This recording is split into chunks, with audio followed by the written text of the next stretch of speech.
Good, jeez, good afternoon. I don't know what I got in my throat. Here we are. Let's see, day 92. I know it says 91, but I'm going to fix that right now. Day 92. Still working with Claude and Gemini. Actually, I'm not working with Gemini as much. Gemini's just not doing it for me, man. I'm not feeling it. Whatever it's coming up with is just not. In fact, lately, the last couple of days, I've been not working with either as much. I've been just kind of cleaning up code on my own, kind of getting things along the lines of what I want. And I did use them to give me some of the stubs I needed, but they were very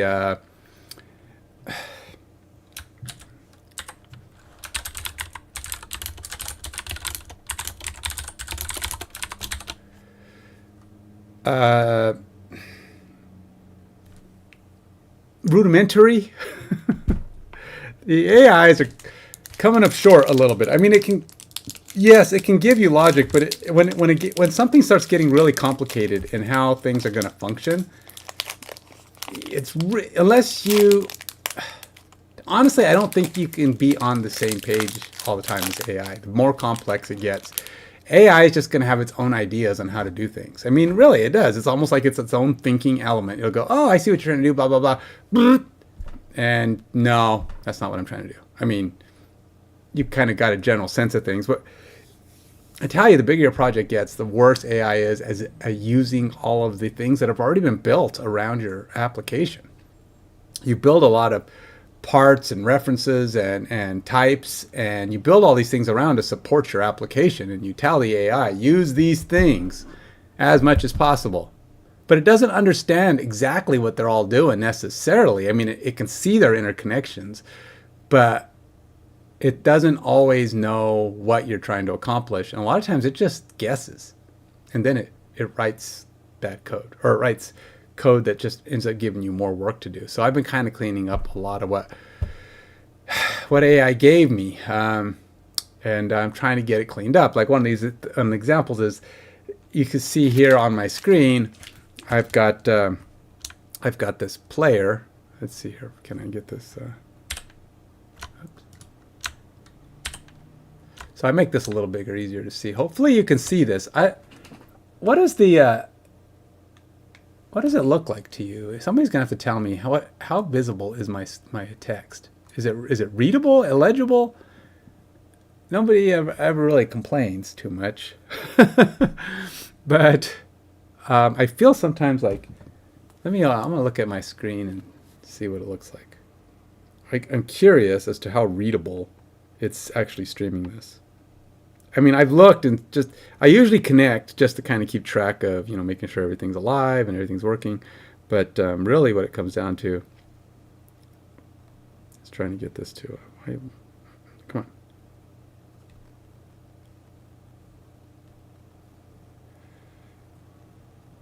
All right. Why can't I expand the screen here?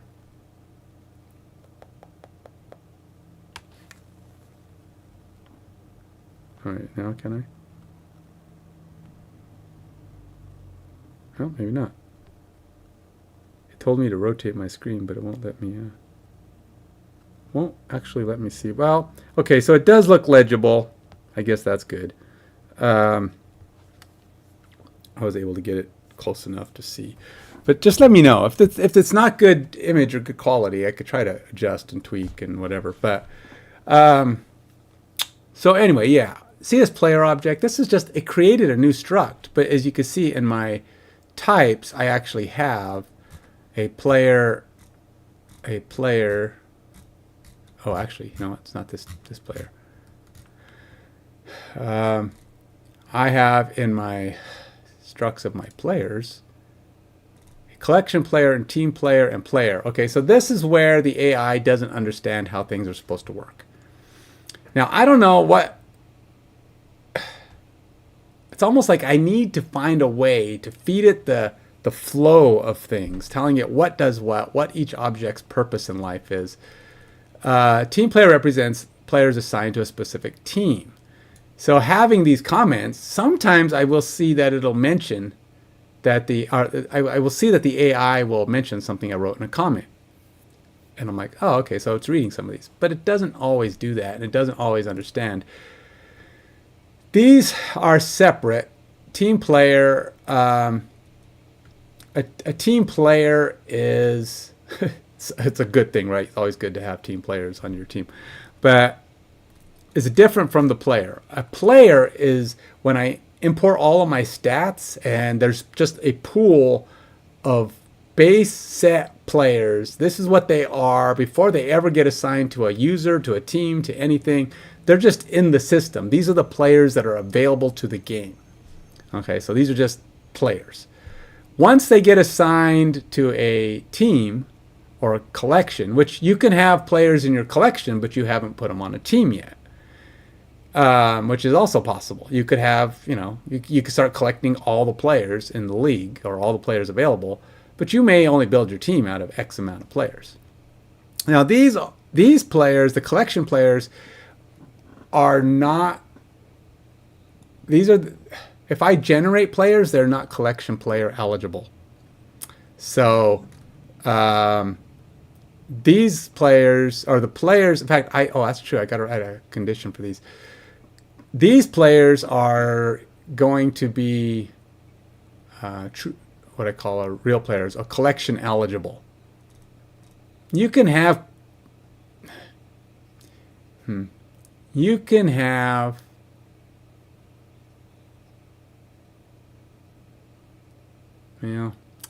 wondering if I should change that. Honestly, I don't know. Here's the thing. I'll have to find out in time if I want to disable that.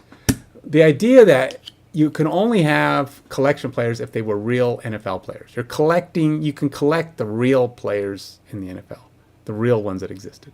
And there's going to be hundreds and hundreds and hundreds, and most of those will be where you go. But like if you have a career league, I'm coming up with ways to instill new NFL players, but at the same time,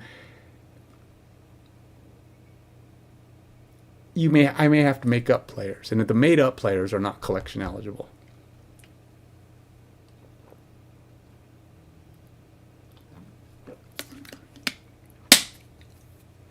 So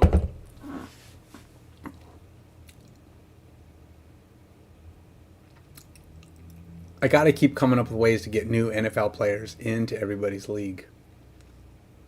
And that's what I want to keep doing. I want to keep adding players all the time that can be pulled off of free agency or just generally made available to players. Now, I got to come up with a plan. Now I have ideas, but I haven't implemented anything. Obviously, I haven't even gotten to that point. Because all that stuff is kind of like the gaming of the collections and the players, and that's all like beyond the actual game, which I'm trying to get going first. I wanted to give people the ability to add players from different seasons, right? So you have a 2024 player. Let's see, age, source, position, number, height, source type. Ooh, do I not have the year? I thought I had year on this. File name, imported at, sheets, records, players. I could have swore I had a year on here. Award. Huh. Source reach. I'm going to have to add it. Okay, well, player's going to get another field. I don't know how I didn't. I know I have season somewhere. Somewhere season or...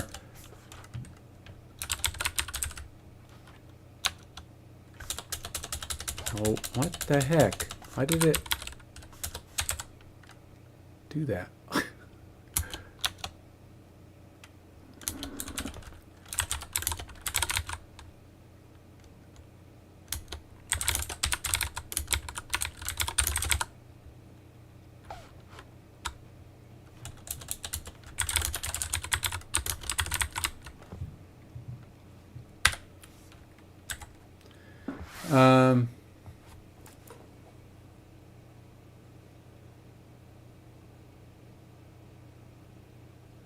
Yeah, I don't think made-up players are gonna get to be part of the collection tracker. But I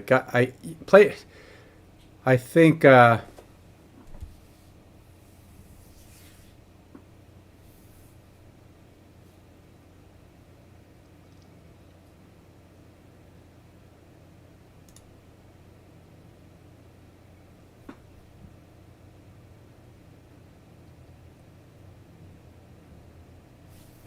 Huh.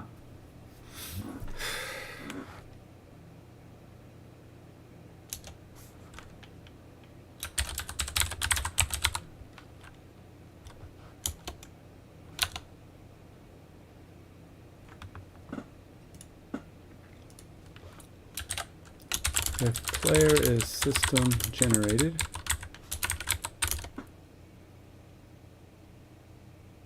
or you wait, what did I? Does that say or user created? Very good. They are not.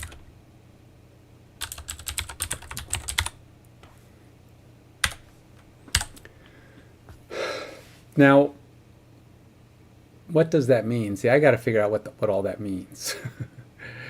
Because if I don't allow them to be collection X, you don't get collection XP and level off of non-collectible players. You just, if they're just made up players.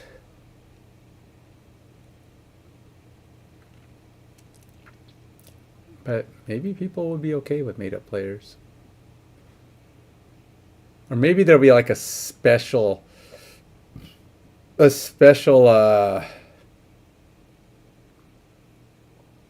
designator, you know, that makes them actually, you know, real life players. Maybe I have to make a marker on them.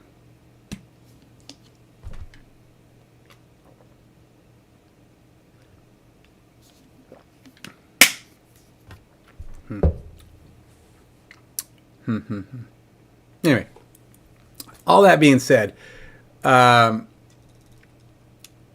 this is the kind of player that is going to be in a given game. These are the game players, right? So when we look up players or player IDs, we got to pull them out of the collection of that player or out of that user's team. So these are their actual players. Now, this down here, route actions, looks for player, but this player, it's not even, did I take out the definition of it? I may have even taken it out because it wasn't a thing. So, when I call it, what is a player going to be? We're going to have to find, I think, do we load the players and then pass the players in? It's going to be interesting because we got to load all. I think this has depth chart on it, right? Team players, depth chart position, right? So this is going to be where they map.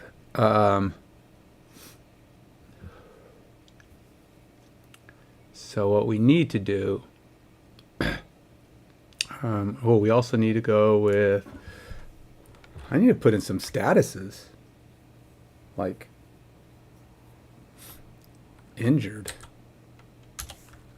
because if they're injured, we got to go to the next player on the depth chart, right?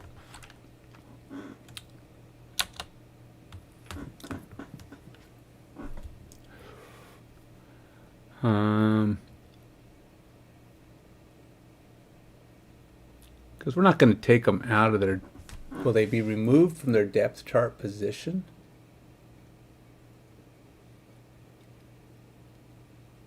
And then how do we determine? We may have to say position and then have a depth chart position being an integer. And then if somebody's injured, we push the. Yeah, how do we do that? That's the easiest way. Do we push the number if they're injured?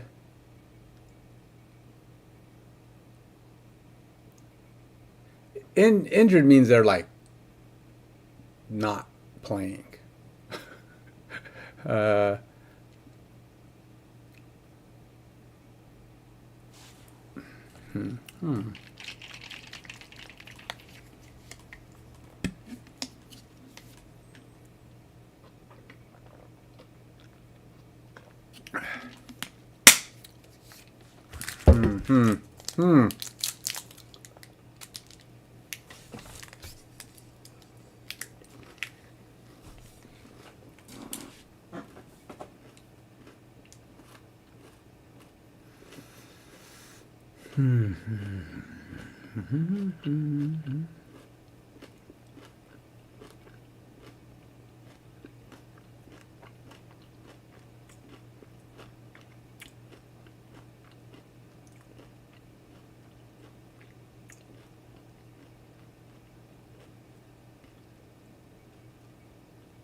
All right, we're gonna do this.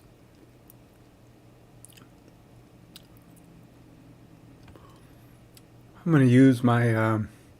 This has a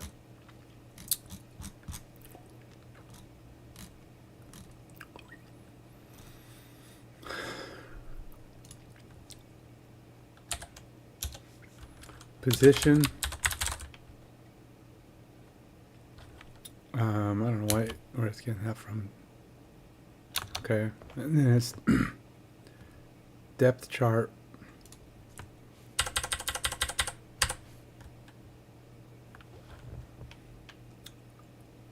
It's an int. 32? I guess it's int 32, ain't it? Or is it just int? Oh, I guess it is just int. So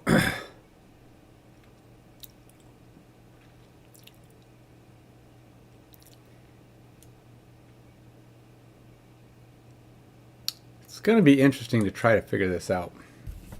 Because I have to have a situation where when I'm grabbing the players, I'm grabbing their, if they're injured, they can't be in the game.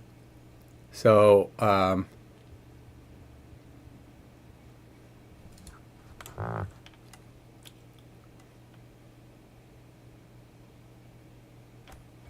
actually, let's just go with this injured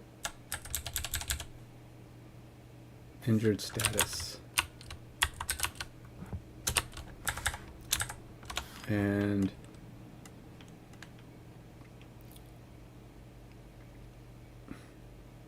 we're going to say string. And then let's say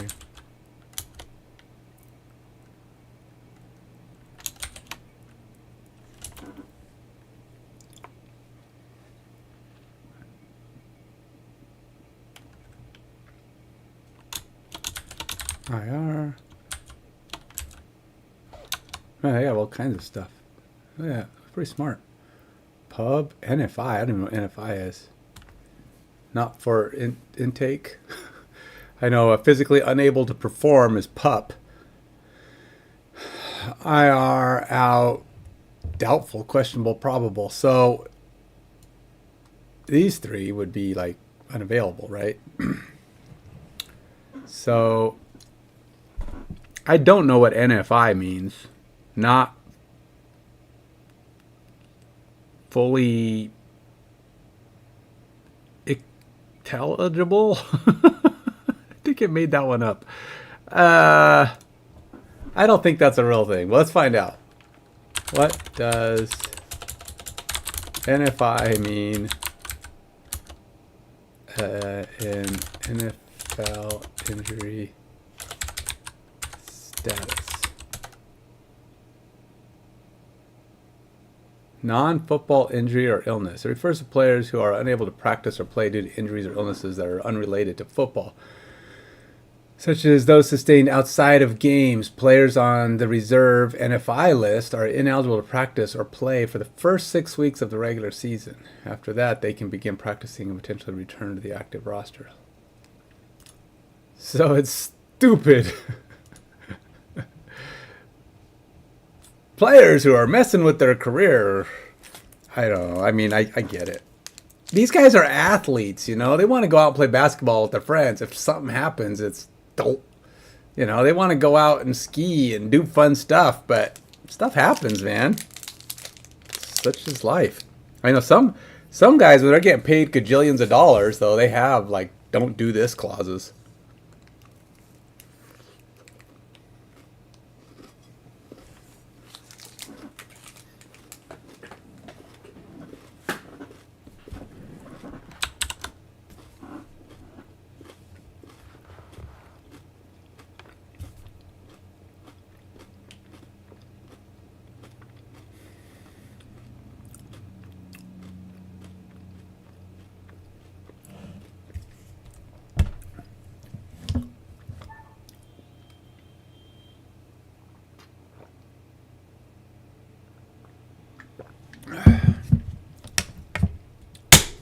I don't like, see, what I'm trying to avoid here, and this is why I keep stuttering here, is I'm not sure I want to have my positions be called QB, RB, wide receiver, etc. And this is because I only deal with single digits.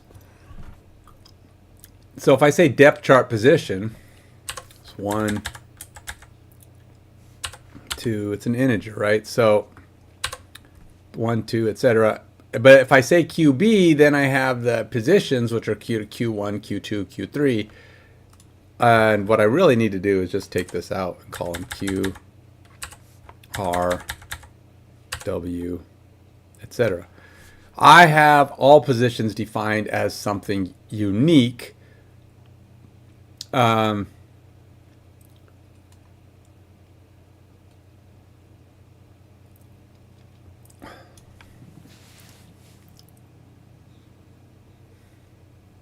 Oh, I don't know, man. I don't know. I'm gonna have to parse the logic.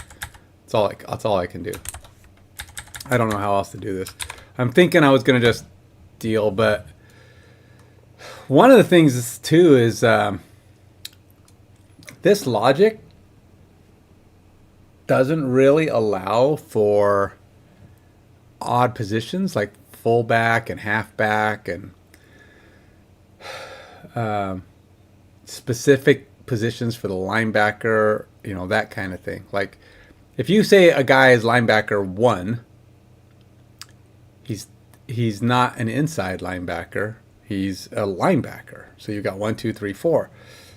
Now you can set depth charts for each position, the left, right, left, middle, but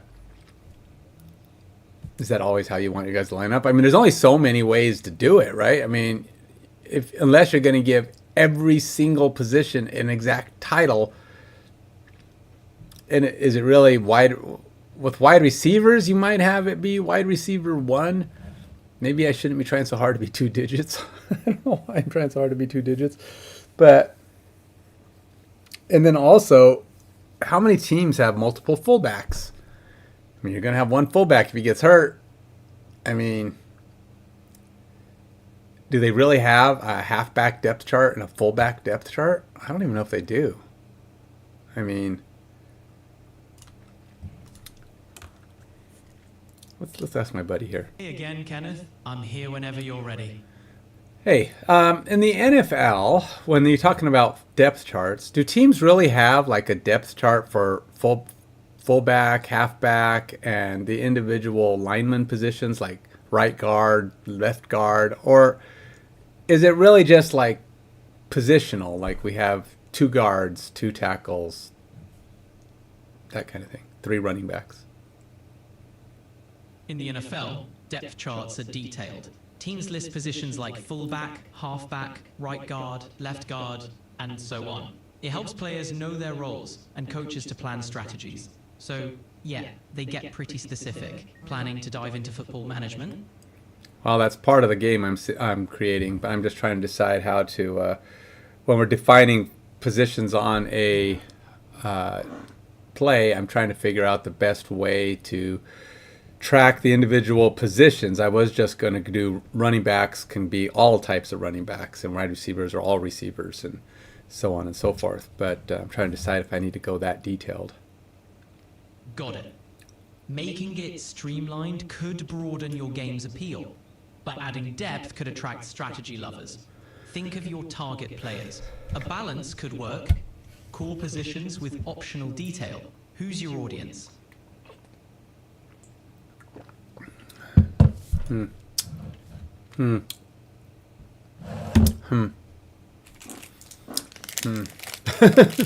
That's it. That's probably a couple hms too many, but it's got me wondering.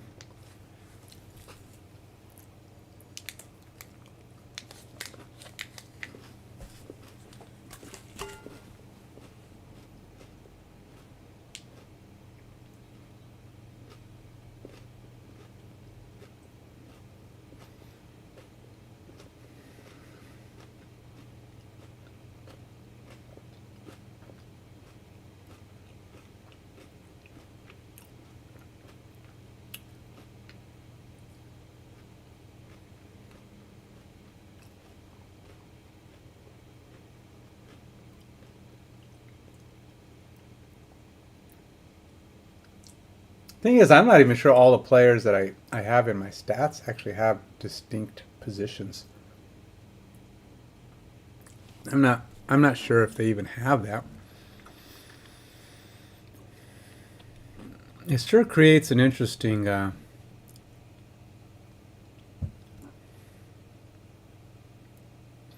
see, I think that's the problem.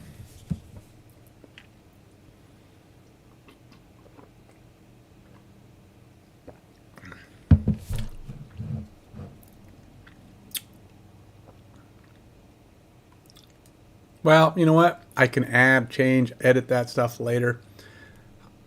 Maybe I do end up changing how my IDs work. That means my plays would have to have things like QB1. The problem is putting it on the field, right? When I'm creating a play, the reason I went with Q1, Q2, Q3, because it took up very little space on a field that I was building a play on. In theory, if I created a bigger field, just made it bigger, allowed for more spread out, I could put bigger things on there. And maybe I need to consider that. You know, QB1, QB2. Maybe just make the squares bigger and put the 1 underneath it. 2, 3. Then I can do things like put fullback in there, running back in there, and just put their depth chart position underneath. Then I could actually do things that are a little bit more specific, and I don't have to generalize. But there would still be generalizations, because I think in the NFL you've got like receiving records and you've got rushing records. Well, they don't separate those out by running backs. It's just like well, I guess anybody who runs gets to have running yards, right? But I mean, I guess it would allow me for better statistics. You can have guys that are better at playing on right guard and on left guard, but I have to be able to find if there's any stats or ways to decipher what makes a guy better at one way or the other. Start giving them skill abilities that say if they're on the right side, they get a right guard boost or left guard boost. You can have a guy swap and train maybe, but ultimately he's one side he's better at maybe to start. But then how do you move down the depth chart? What if there isn't somebody down the depth chart? What if you've got, for some goofball reason, you've only got one running back and he's hurt? Who comes in? Who's the default running back? You don't play anybody, or do you have this? I'd have to come up with a way in the system that says you don't have anybody for running backs, so you need to put someone in who can be, and you're going to have to change people's positions. You have to set them. This guy's injured. I don't have anybody else. Let's put this guy in at running back. Hopefully he's good enough. So you can assign any player you have to any position. But,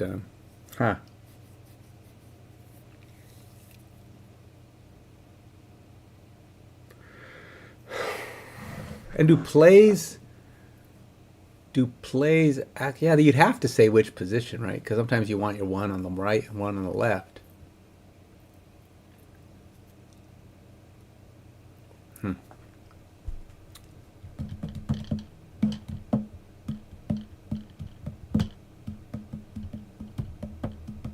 What I may have to do is have a system set up where if somebody is considered out, they are off the depth chart, and it'll set their depth chart position. So it's like removes one and moves them up. It just automatically sets their depth chart position to, maybe we sort by injured status and puts them on the bottom. And their depth chart position, we go sort team players by that won't work though, huh? Because if I say injured or out, injury status, no, you have to filter it out, and then you just take the highest position. Man, that's tough. I got to figure out how to get the players though. When we're pulling the players for the game, it's not going to just be Q1, Q2, because they may not match.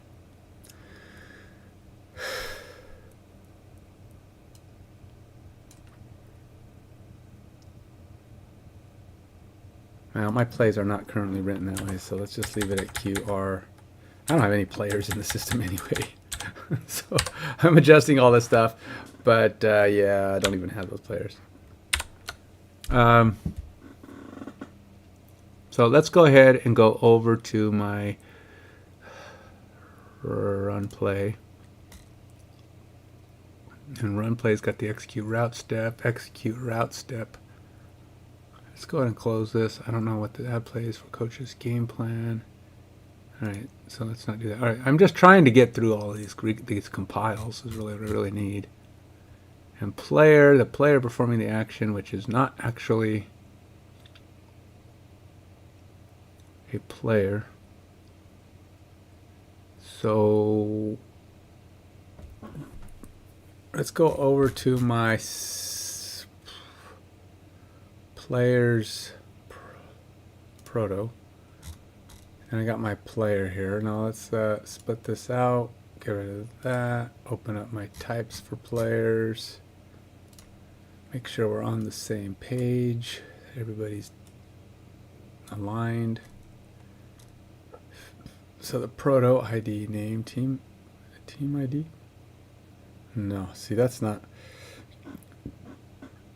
no. No, this is totally broken. This has not been updated for a while.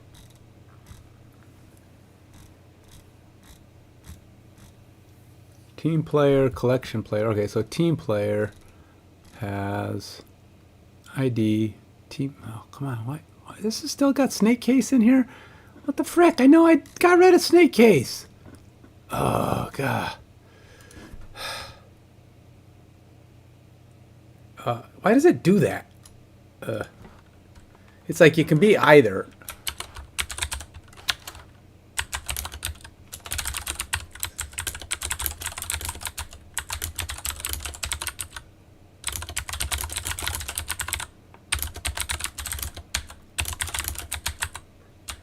Let's say a refactored.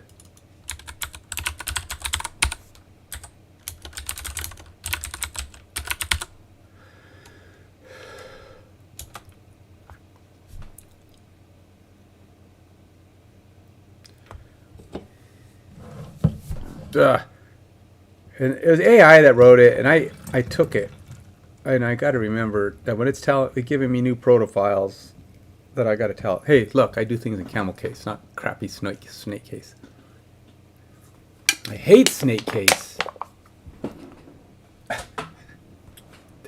Delete snake case. No more snake case.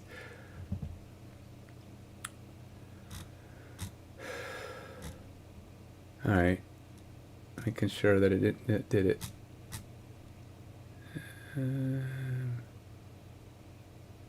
Yeah. Okay, much better.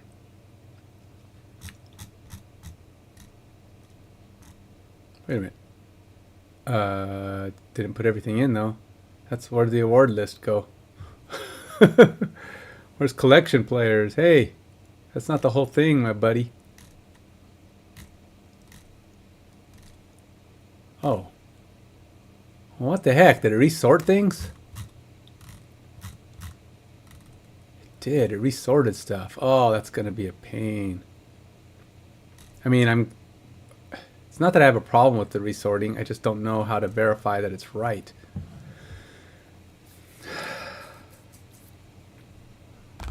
Well, I guess if something's missing, I'll know. You're kind of like, are you really going to just take it? I'm just going to take it, man. I can do it. Going to give it the benefit of the doubt that all I did was ask it a simple thing, so it isn't going to go too wonky on me.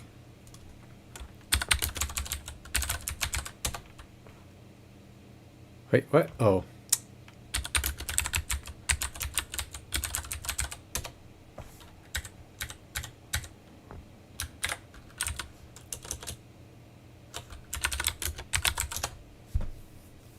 Right. All right, got rid of that ugly snake case. All right, so we got players, collection players.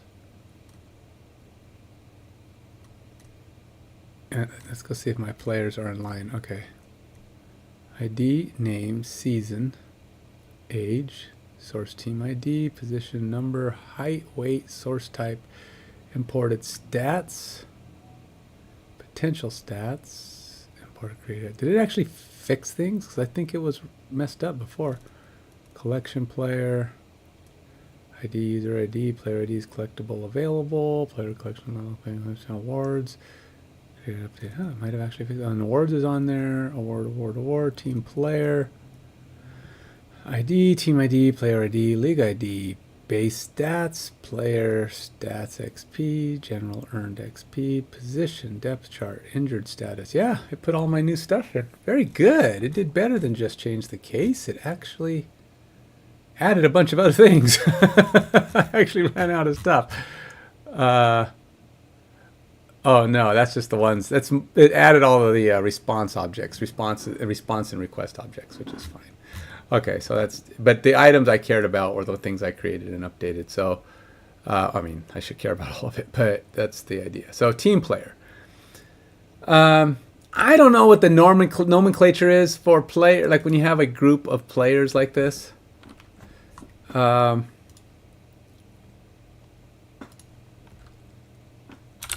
What is the standard for naming conventions?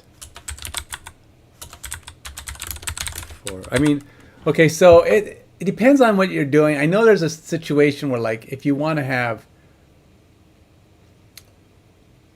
players, like, are tables players or are they a player? You're getting a player. I think the idea is that if you have groups of things inside of there, it's players. Like if you have team players and you're going to grab everything by a team and you're going to get all the players for a team. And then it's players because you're getting all the players for the team. And then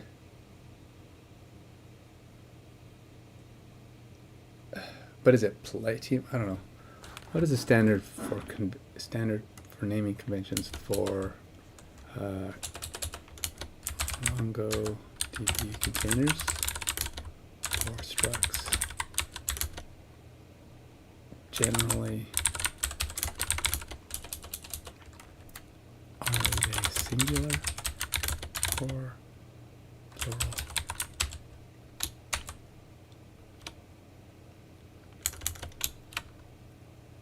For example, I have a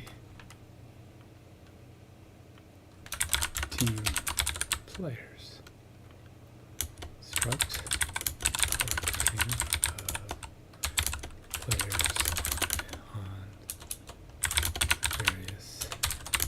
various teams.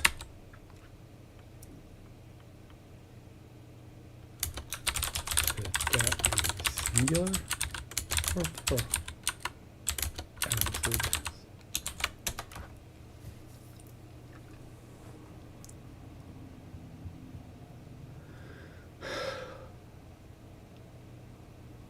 Plural names for collections.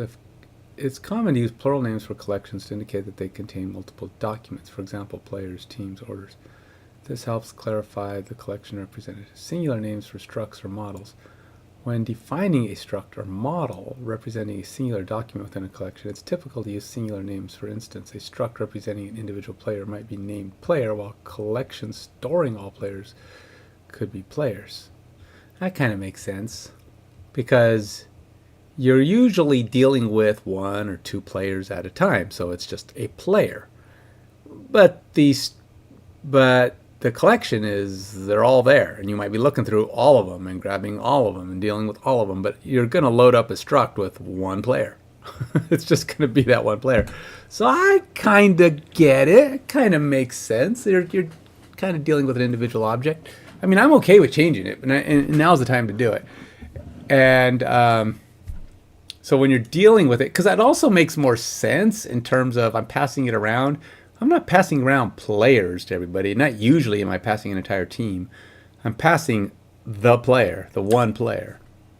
And okay, I get it. That seems like a good nomenclature. I guess I was kind of thinking that anyway. So that's why I'm so easily accepting of it. I was like, that's kind of where I was leaning. So if we're gonna do that, see, I even have this struct already named that. It's already a player, and I have game state and game session. I'm not using game states and game sessions, even though there's plural states and plural sessions in the database. So yeah, you know, I'm already doing that partially. I think that's probably why this threw me off. It was kind of making me feel like,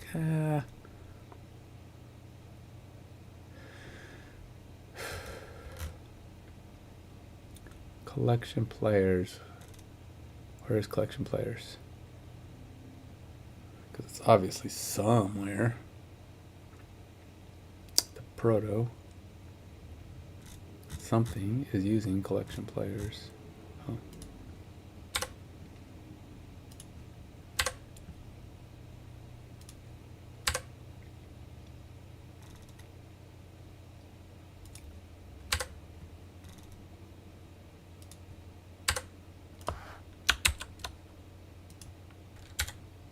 Oh, come on.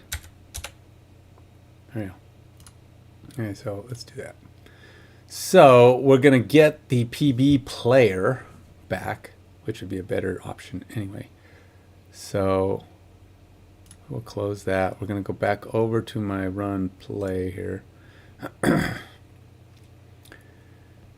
Get plays from playbook client.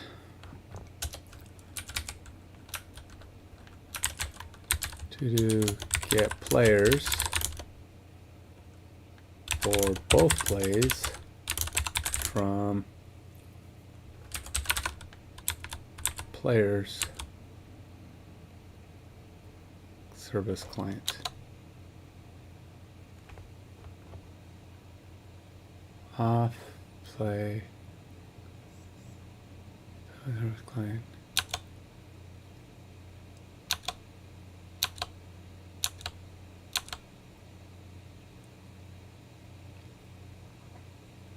Okay. Didn't have an option for figuring that out. PB play, okay. And these are PB play. Get play request. We pass in the play ID, which is all we really needed.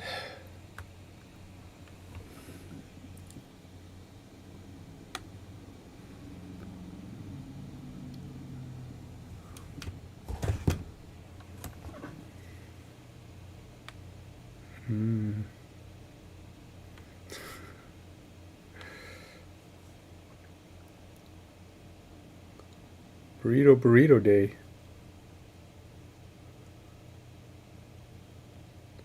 Not going to pass up a free burrito.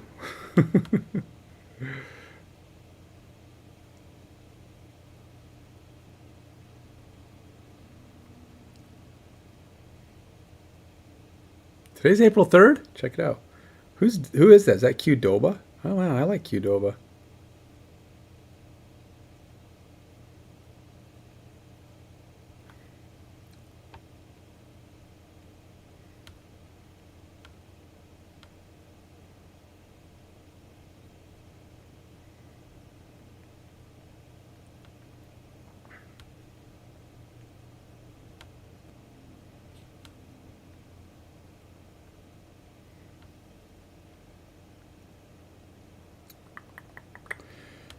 You know, sometimes when you're responding to somebody and you're trying to find the right emoji, my wife found a thing for free burrito. Well, it's not free; it's buy one get one, but still, it's pretty good for Qdoba, which I like. So what the heck?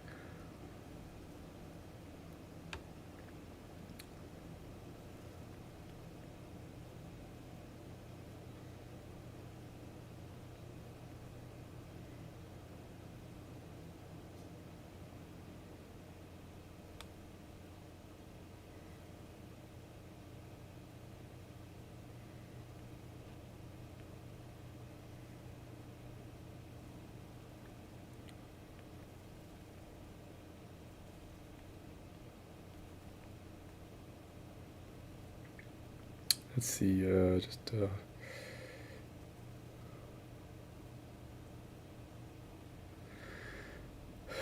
um,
okay. Sorry, I know. It's like, don't be texting when you're doing videos, man. Don't be doing that. You shouldn't be doing that. If you're going to text, you should log off and stop distracting yourself. I know. I'm being bad. I'm sorry. All right, so where are we? So we got PB. So what does this return? That returns a PB play. PB play star. This is asking for a PB play star. Why is that not? Why does it not like that then? I don't get it. Why are you complaining?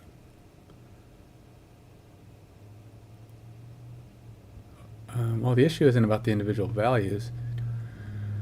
Oh, game state. Oh.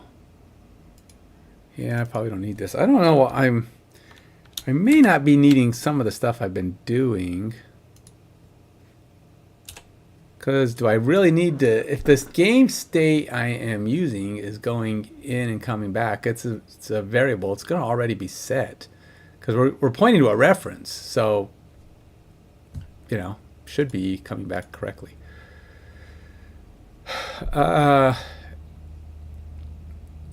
Honestly, I probably did this wrong. I need probably to get the players. If I'm going to execute the route step, I should probably pass in the team players.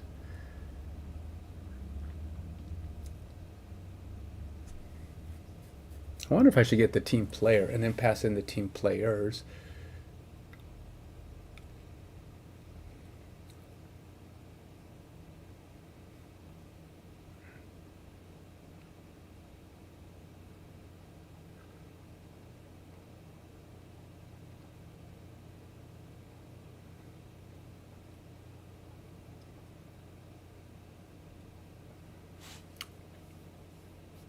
Because I got to execute the route step and give it the right thing. So I'm giving it the offensive players and the defensive players. So then I have, or the offensive play and the defensive play, but I might also need to give it the offensive players and the defensive players. And then have the execute route step, grab the right player, execute the process. The thing is, it's going to go through and do an execute step for every step, and I don't want it to be trying to get this stuff more than once. So if I get it and then just pass it in, it'll be got.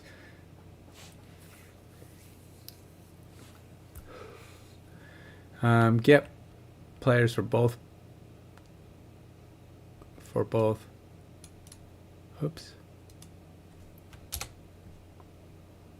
What is that doing? Too many. Get players for both teams, both offense and defense from players. No, from players. service. So actually that's the next thing, right? So we get the plays. And then we have to determine who the offense and who the defense is. Off players, S player client, get players. Huh, okay.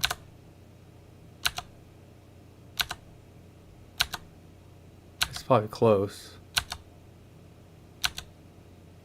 I do have to define whether or not we're on offense or defense. Get players request. Yeah, that's just team 1 and team 2. This is getting home and team. Home and I guess I could game state. We're getting the team I get players. We're getting the team 1 team ID. We're getting the team ID get players request returns what? Get players request is undefined. It didn't even actually have that. I probably have to create that. We do have to create an S player client, which we might not have. As a no field or method player client. So we probably have to define this stuff. And then we're going to have to go, if this returns the teams correctly, I should probably filter the players.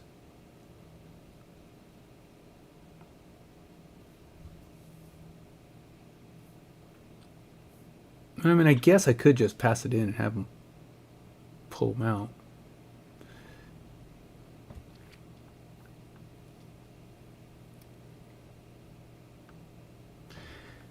See, what about special teams?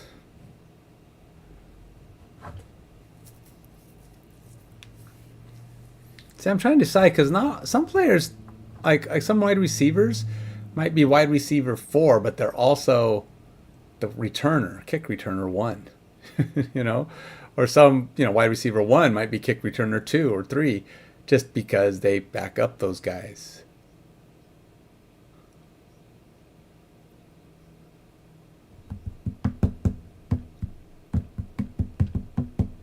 You know what? I think I'm going to have to give guys multiple positions. It's the only way to do this. I think even a linebacker can be, you know, you might normally play on the right, but if they come up short on the left, he could be linebacker 2 on the left. He might be linebacker 1 on the right, but he's linebacker 2 on the left. If something happens to linebacker 1 on the left, right? So I think I'm going to have to make it an array of positions.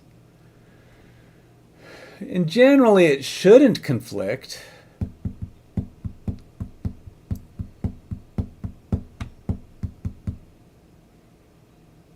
I'm going to have to come up with some kind of process or function that can pull all the right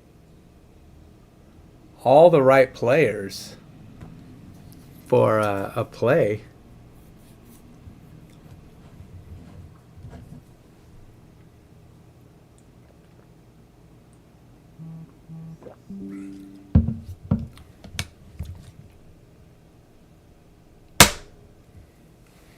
I'm trying to think. Okay, so if we have all the players in a play are, so we got to take all the guys that are, I may have to say,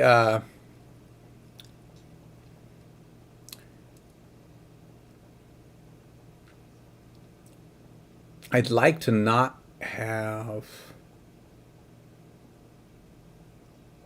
you know what, screw it. I'm going to go to my types on players, and I'm going to create type team depth chart struct. And what that's going to have to, I'm going to have to do it this way because, yeah, I have to. Team ID. Every team ID has a one-to-one relationship, but we're going to have to go with like depth chart, and because some players can be, you know, positioned, and that one's going to be whatever, like that. And then we have depth chart, depth position, depth position, sure, depth position, which is an int. And yeah, because it's the only way I can think of.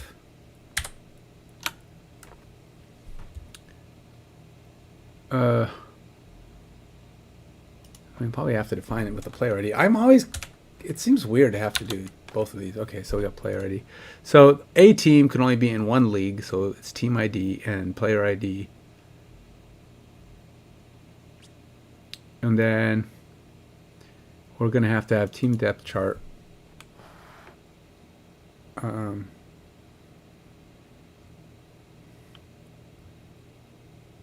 Depth chart.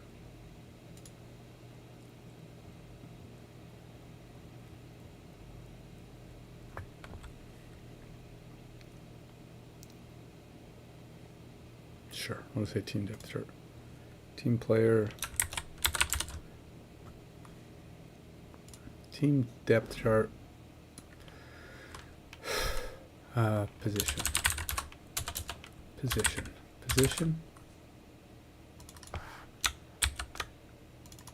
Some players are multiple. See that the problem I'm coming up with. Oh, come on. The problem. Prostitution. Postition. I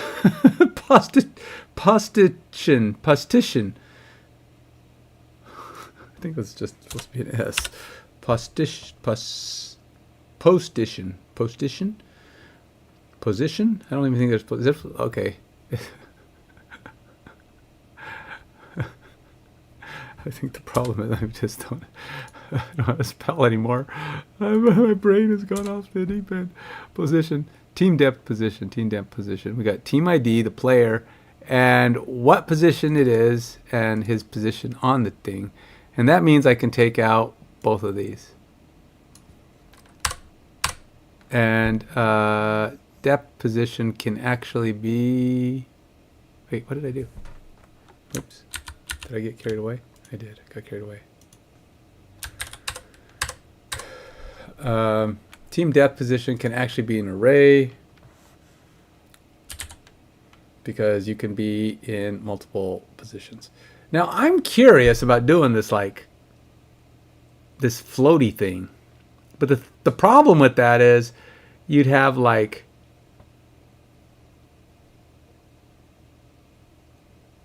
I'd have to do a map. Let's see, maybe I want to do this. Map, and then it's a string, and then it's an int, which would be the value, because it really is pretty simple. But they could be on multiple positions, and then that's it. And then I wouldn't even need this, right? So we would just change that to a map string int, which would be like what the position is, and then the position on the depth chart. And then I don't need this, because then it just gets all this extra garbly-gook.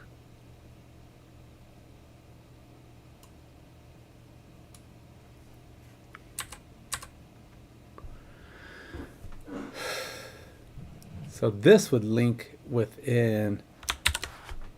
So now I can go over to my proto for, I don't know how this is defined. Team depth position. I'll have to go see how it's defined for the other items. On the players, proto, team players. And then it's got this bit, string, map. And then we got to go to, this is team depth position, and this is an int, and this doesn't exist. Probably 32 though. There we go. I'll try that again.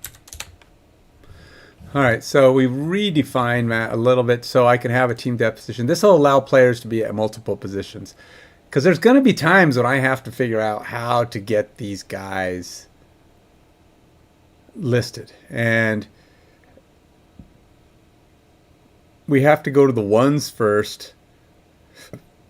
And then we have to go to the twos, and if they're not available, so it's like there's going to have to be a function that can read through the team depth chart to fill each position, so that when it's assigning them, and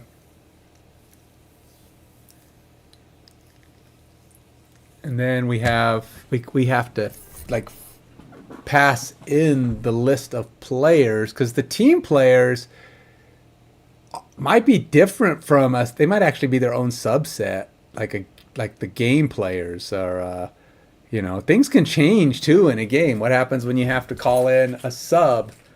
A player gets subbed in, they're going to have to come in and take over for a position.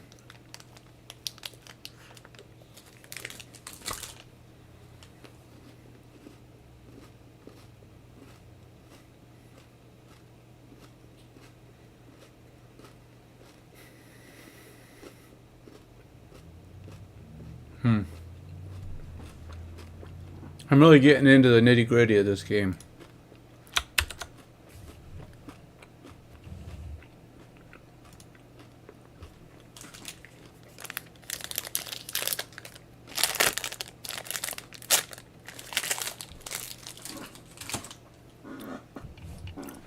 All right, I don't need more of that. All right, I got 11 grams of protein.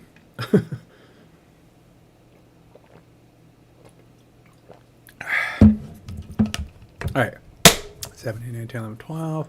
Got that regen. So what I might need to do is create another one.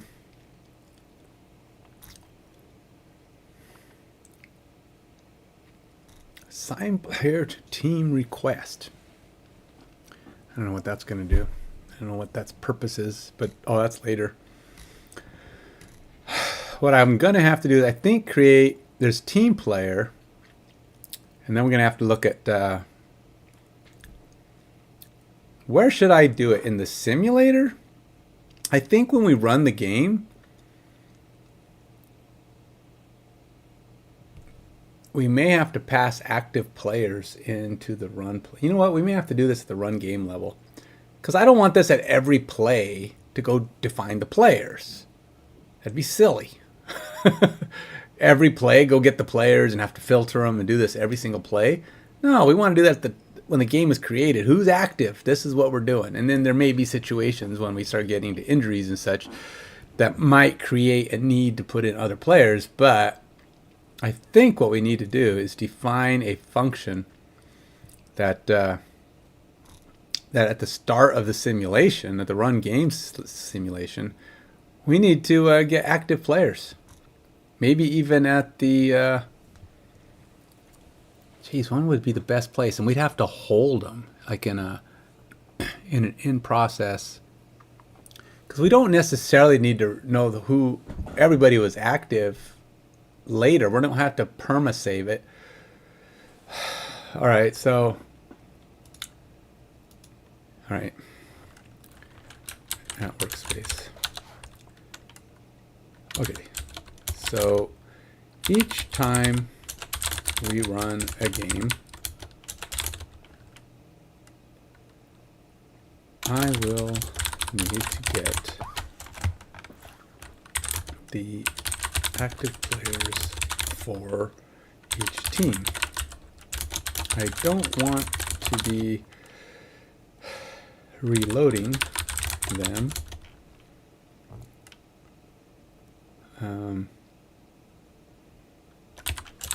Every play, so we will have to pass in the active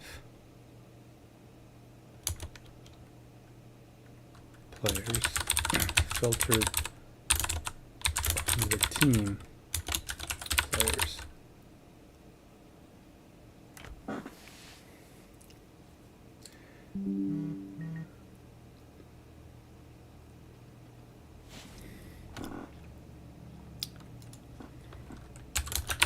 Active players do not need to be saved to the DB, but they do need to be held in memory or refetched when a game is restarted.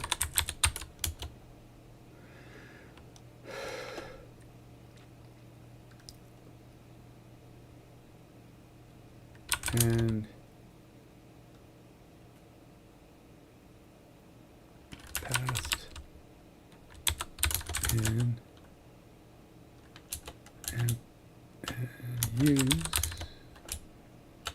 so that they are usable in each subsequent request to run next play or get next play result. Get next play result. Okay, so each time we run a game, so each time we run game, I will need to get the active players for each team. I don't want to be reloading them every play, so we will have to pass in the active players filtered from the team players filtered from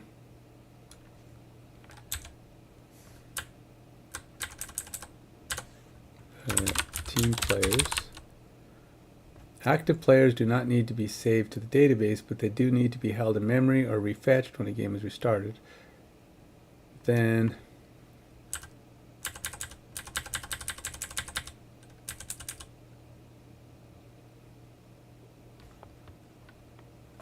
provided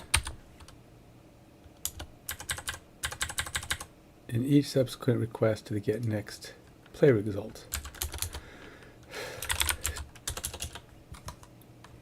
Team players are defined in the players service /types.go and players.proto.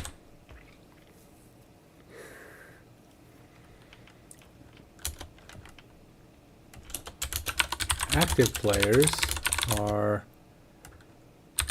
defined by any players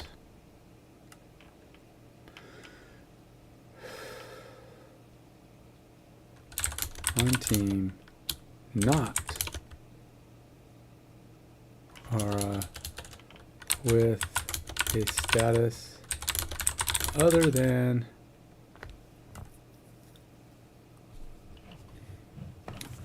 I wonder if I want to have like special rules.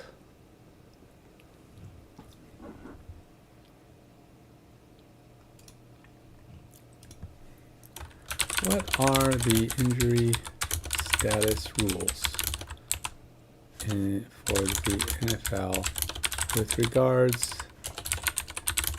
to a player playing when they are set to doubtful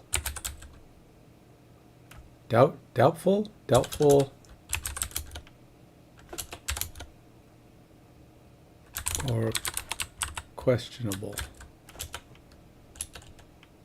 Doubtful or question at game time. Injury designations like doubtful and questionable are used to indicate a player's healthy. Doubtful. A players listed as doubtful is highly unlikely to play. Historically, only about 3% of players with designation end up participating in the game. Teams often leave a slim possibility open, but it's rare for such players to take the field. Questionable. The designation means there are roughly 50-50 chance the players will play. It's more uncertain. Decisions are often made closer to game time based on the player's condition. Ultimately, whether a player is listed as doubtful or questionable plays is determined by the team's medical staff, coaches, and the players themselves. The NFL requires teams to provide accurate and timely updates on injury statuses to maintain transparency and integrity. I don't know how. I know there's some rules, like the NFL could be like, if you're Like, oh, this guy's probably not going to play. He's very questionable. And then he goes in and starts the game.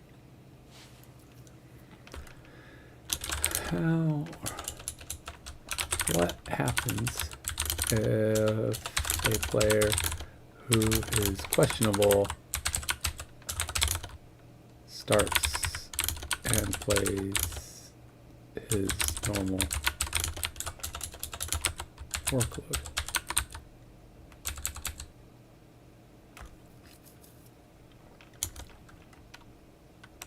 Is there any penalty assessed by the NFL? Or is it just bad etiquette?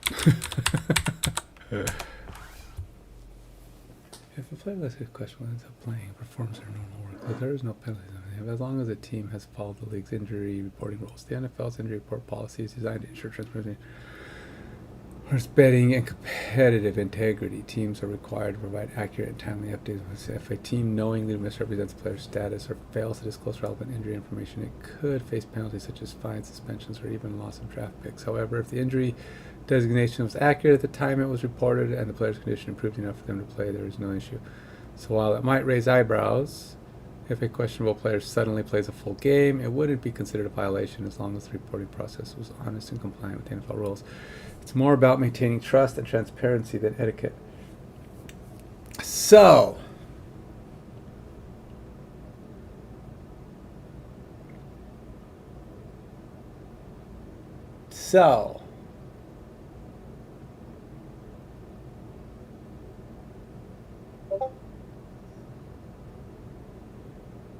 I think I might have to implement something for that.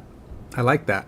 I mean, yeah, I mean, it's no penalty, but what I'm thinking is if a player is set to a certain status, we do just that. 50-50 shot that he's going to get a play. Now, what defines questionable or doubtful if a guy's injured? What defines that state? So, like in the context of the game, it's like, what kind of injuries are there? Or maybe if a guy is like injured, it's like how far are they from considered fully healed? So if somebody says they're going to get 6 weeks and he's fully healed, maybe at 4 weeks he's questionable or doubtful, and at 5 weeks he's questionable, and then on 6th week he's probable, which means he might still miss because stuff happens. But then I have to do something like, if they're injured, oh yeah, if they're injured, do I need a service for that? Oh geez, do I need a service for that? Because is it the medical staff or is it the trainer staff? Are they one of the same? Are trainers and medical staff in the NFL considered kind of the same thing, same team, or are they different?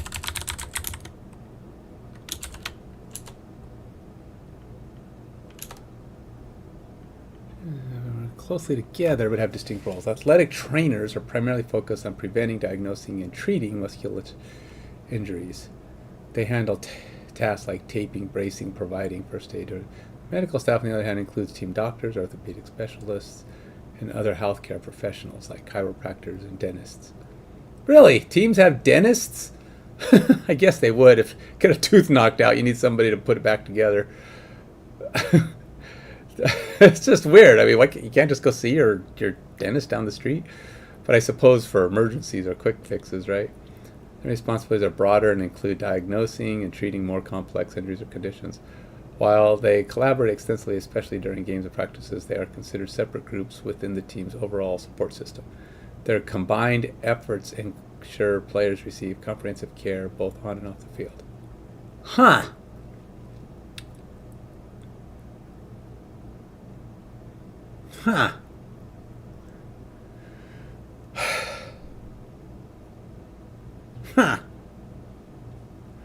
Time for a new service. I think I need a new service. We're going to have to go with... I need a service. I'm going to call it the support staff service. Consult support staff service.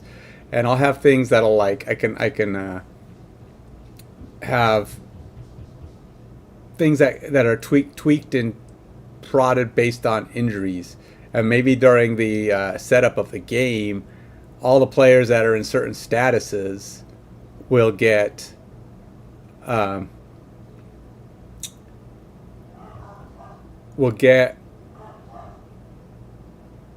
set up for their, you know, basically like say somebody's in a doubtful status and they've got a very small chance, but still we run it through the support staff. We might check with a doubtful, we might check with the medical staff, or, you know, I check status kind of thing, you know. And then at each level, like maybe if it's probable, we might check with the staff and kind of go, okay, well, what's this guy's chance, you know, is this guy playing? And they make the decision there, you know. And then players could have, and they do, I have players that have a injury or toughness, I forgot what it's called. It's some kind of, it's a rating on the player that defines what their normal ability is to push through injuries or to work with injuries, and maybe that's part of the calculation. But ultimately, the support staff will have a function or formula in there.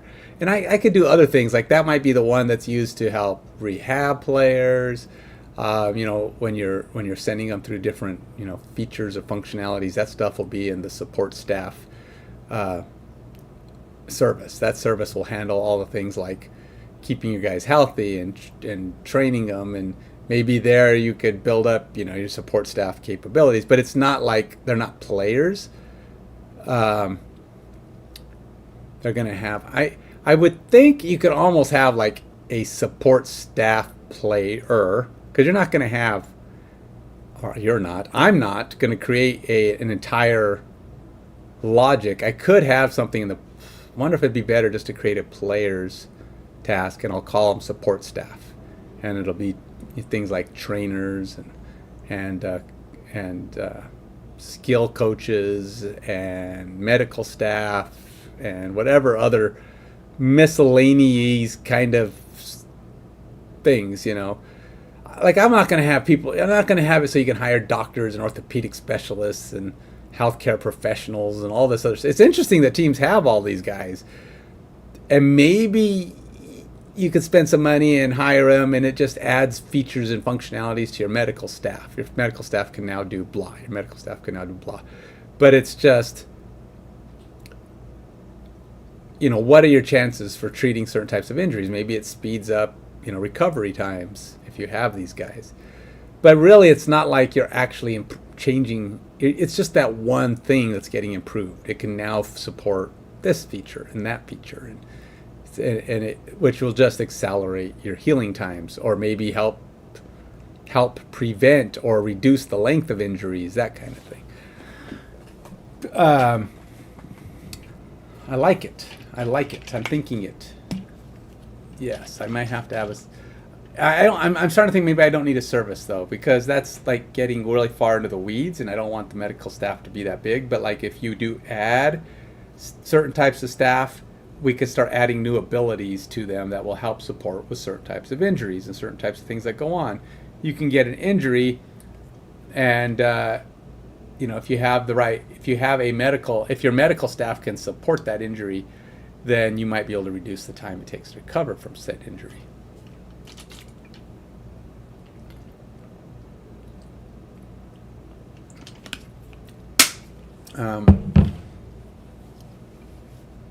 Yeah, I like it, but I think I'll just call it as like another type of player in the players group. I think that'll simplify it quite a bit. I don't think I need to make an entire service for it. It's just a function. We'll call it support staff and have a function that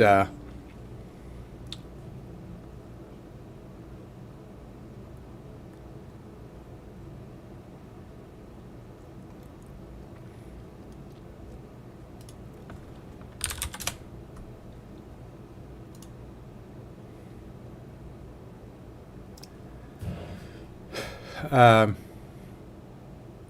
what was I? Okay, so let's do this. Let's go ahead.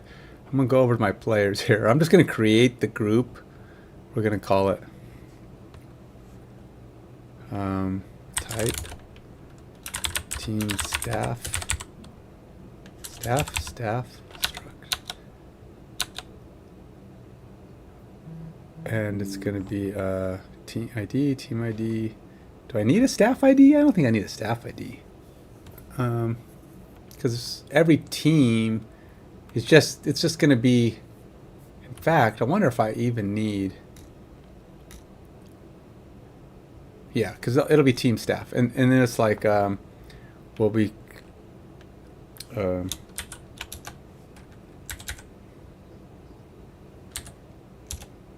We'll have.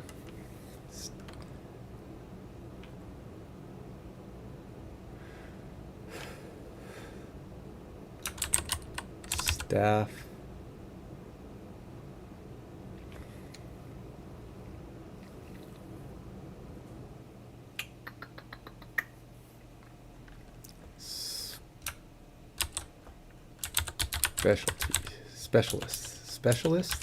staff specialists, and we'll have an array.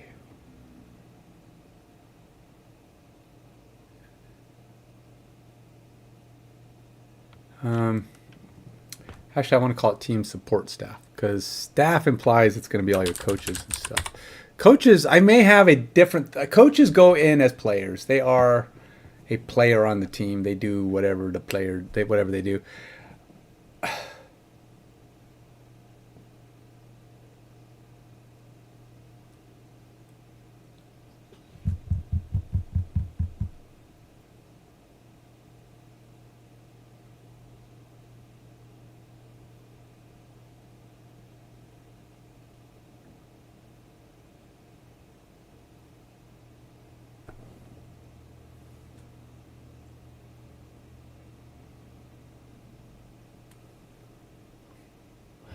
Sorry, I'm hearing noises.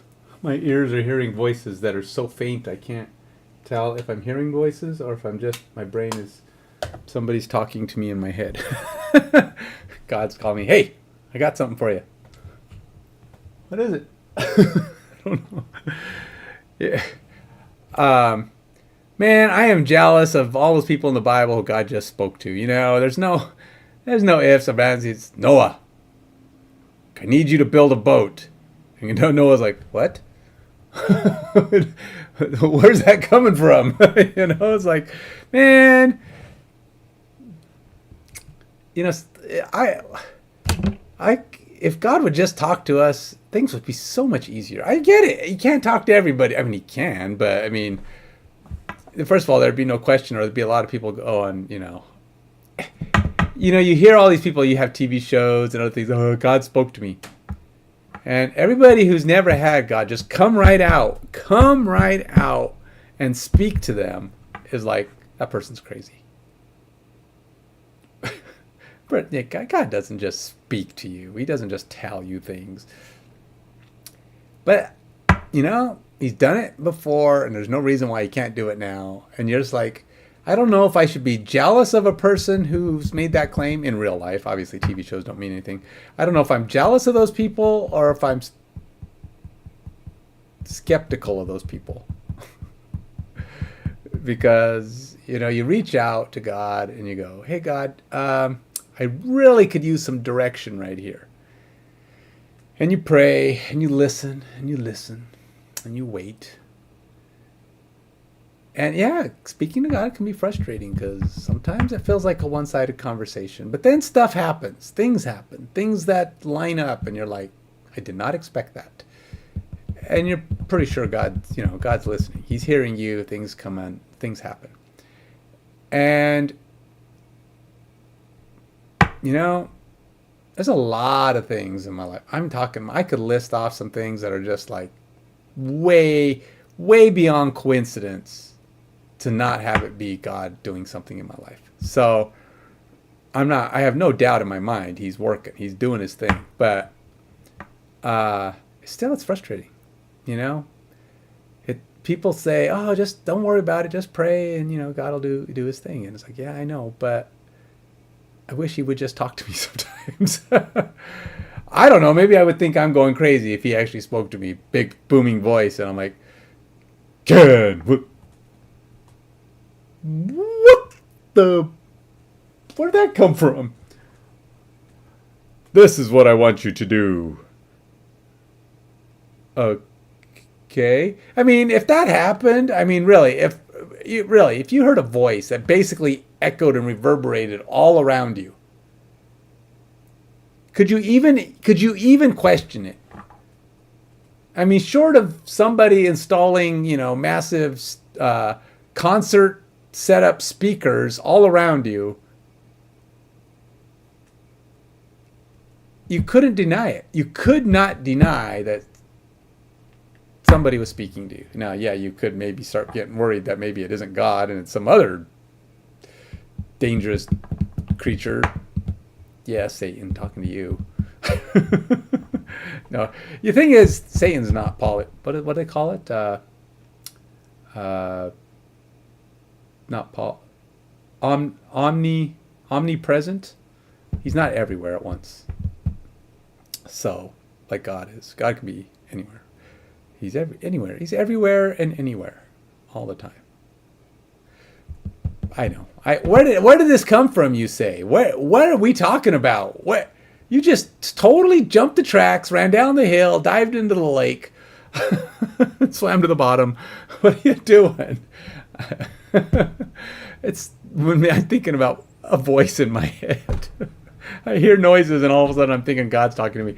No, that's not it. I just started that just triggered the thing I've been thinking about, when I pray. It's like sometimes you just gotta jump the tracks, man. Let yourself wander. It's fun to think, fun to wonder. Anyway, a lot of what I'm doing right now is, if you're just joining me at this particular half second, I am trying to decipher how to determine support staff. Now, do I call it team staff and just be every kind of staff member?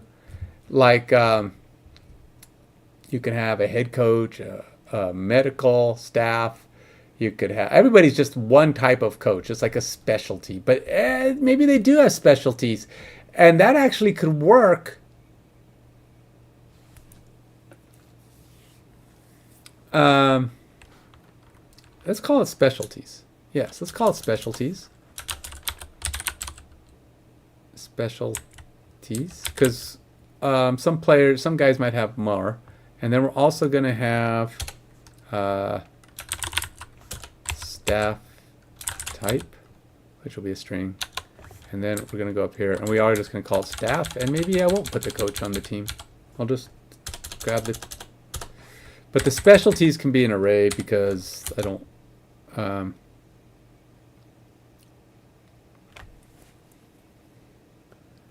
it could be a whole bunch of stuff, but the reason I was thinking I wanted to actually create a specialties list is only because I'm going to be creating stuff and making stuff up as I go.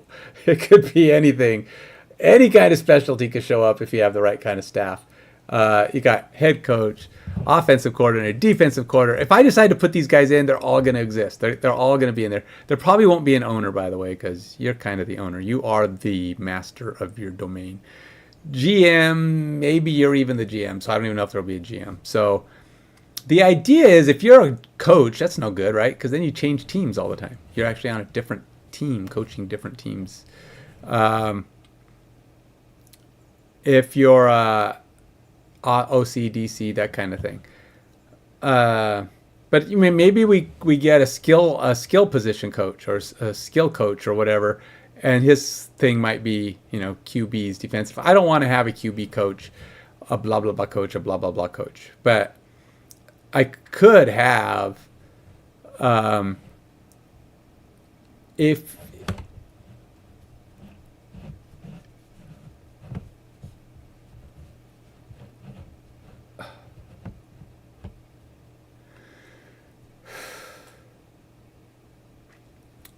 I'm trying to decide if I want this to be an array, because specialties could be a whole long list of things, and I could just create them and add new features and functionality through specialties. What kind of things can affect and have something going on in the game?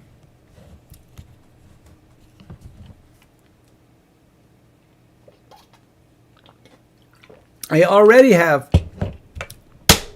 coaches that my whole premise is that coaches will have tendencies, but I'll call them specialties in this case. Like maybe he's a run guy, running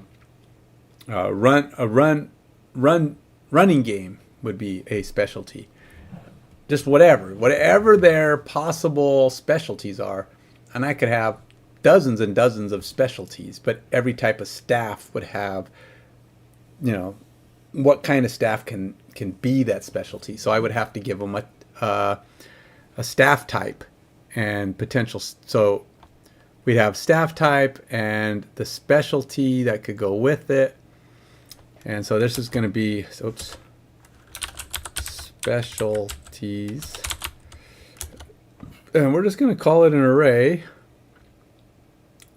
of specialties. And sure.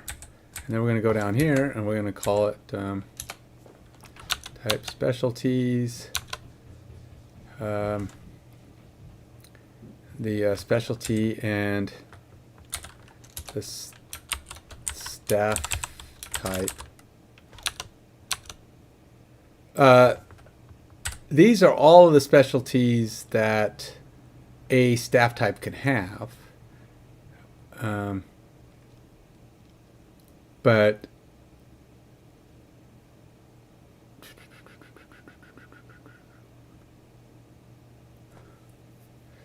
do I want to have a list? Man, the thing is, I think I need to create a seed data for all my staff types.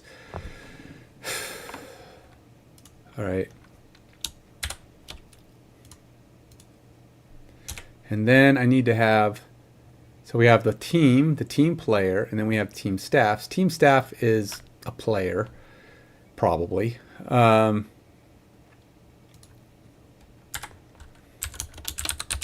Medical, scouting, etc.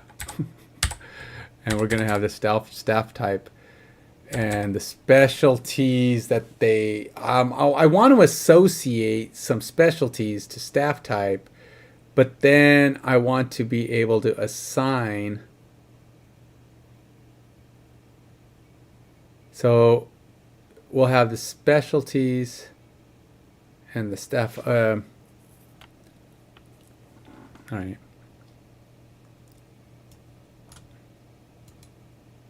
Let's go over to my root code. I'm going to see about having it create something for me.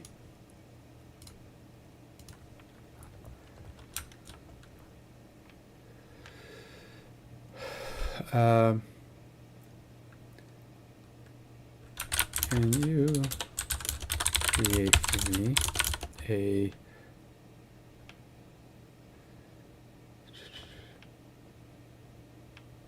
staff specialties -c.json file in the players /c data folder that will have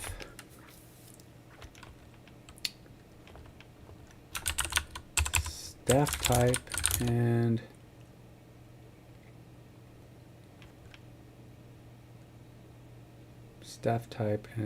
the specialties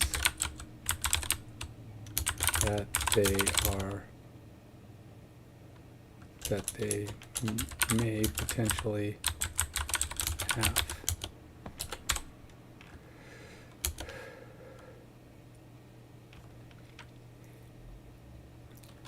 The staff types in this JSON for now will be head coach,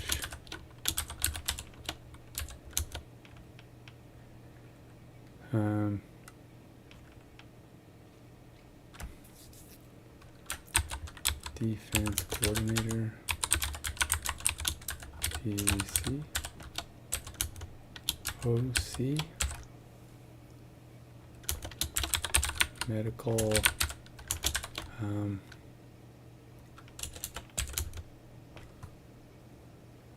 head coach,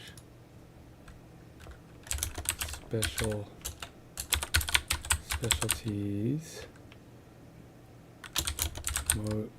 motivation,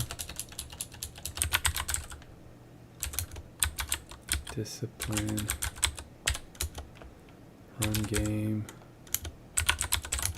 passing game, defense, special teams,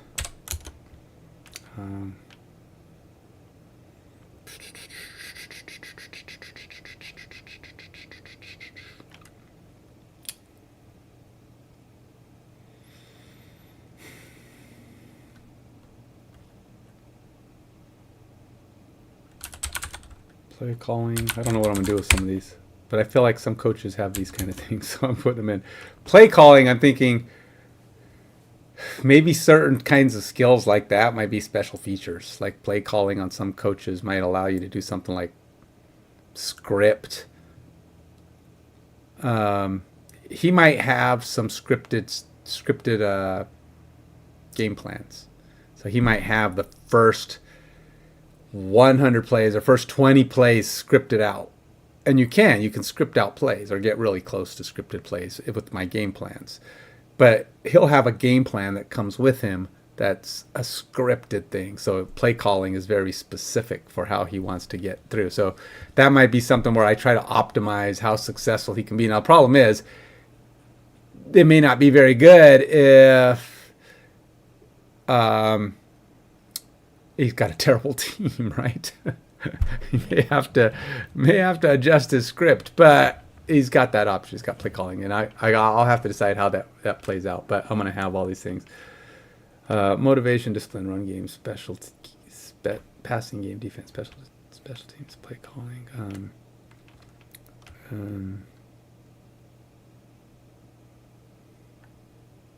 etc. Let's see. We'll let it kind of help. Defensive coordinator.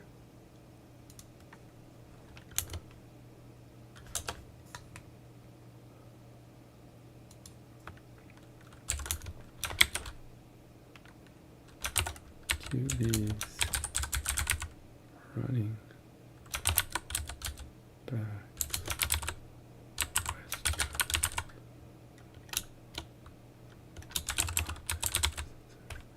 Defense coordinator.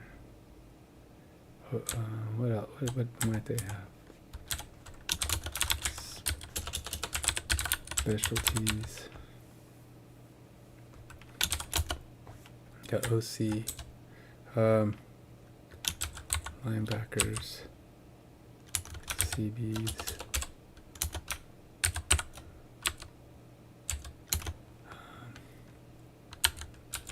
3-4.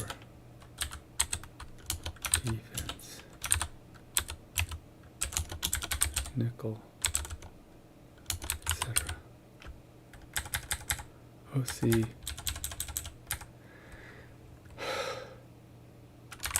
others might be OC, medical, training,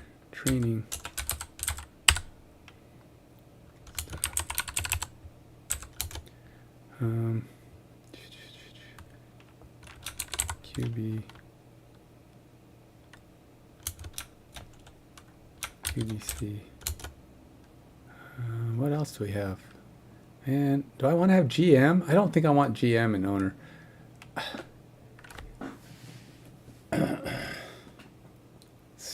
Scout. All right, that's good enough. Let's see what it gives me. I just want to generate something I can fiddle-faddle with it later. There we go.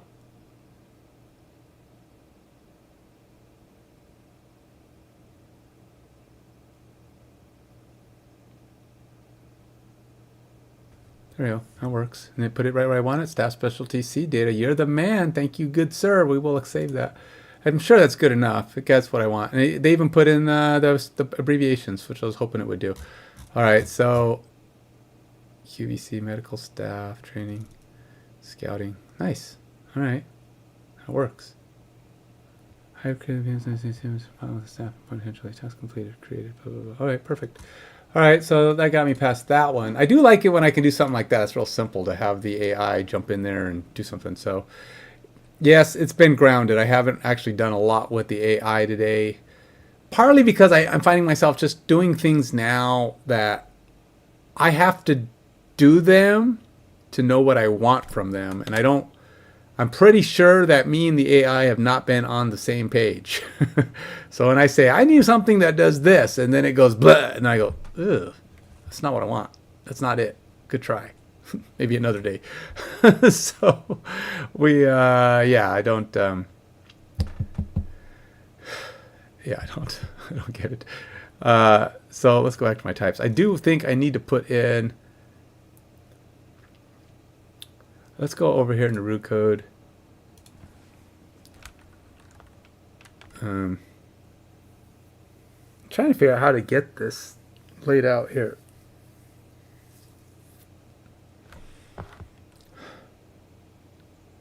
Okay, now how best to update the types.go for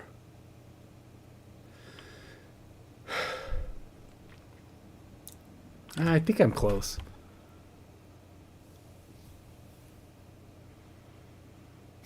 So we got, I don't think I need the ID. It's staff type.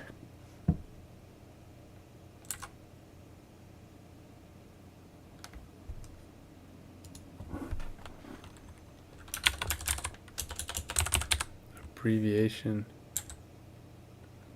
and staff type. There we go. That's not really what I wanted, because yeah, I mean, I don't know. This would be like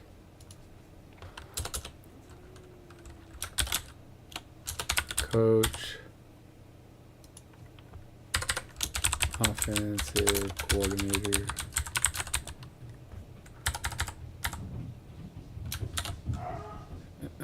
etc. I guess I don't want to do any more. It's too many words. And then the specialties that they can have, which can be any number of things. So basically it'll be like one thing in here, and I'm trying to think, how would I would have to get all of them back, I'd get all the specialties, and then when I want to display them as something, they might come back as a list. So the idea is that when I'm assigning or picking or hiring staff, what do I want them to be good at? You know, I would put them, you know, this definition in there. So let's do that. Okay.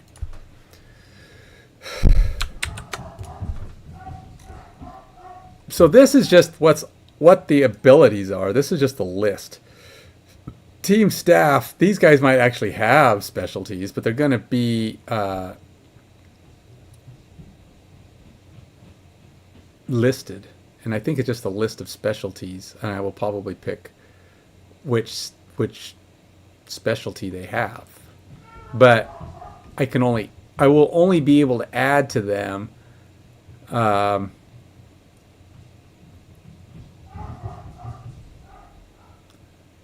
see, it's not really, I won't be adding an actual specialty. This is probably just going to be an array of strings. String. Oops. String.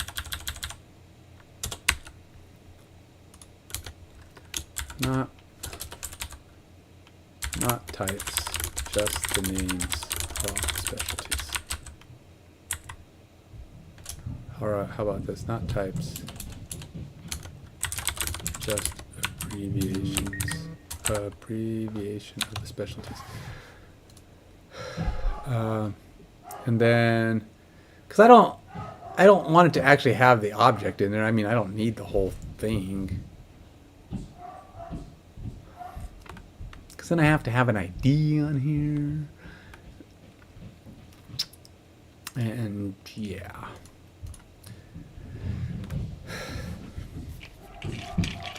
So I'm thinking things like, if you've got some of these things, your players can, when it's going through and determining whether or not certain players are going to be active for the game, it'll roll the dice for you, basically, based on what your skills and abilities are, your specialties, and your support staff.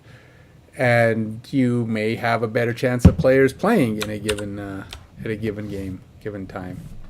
So that's my thought process. I want these to have an effect on whether or not your players are active, especially the medical staff.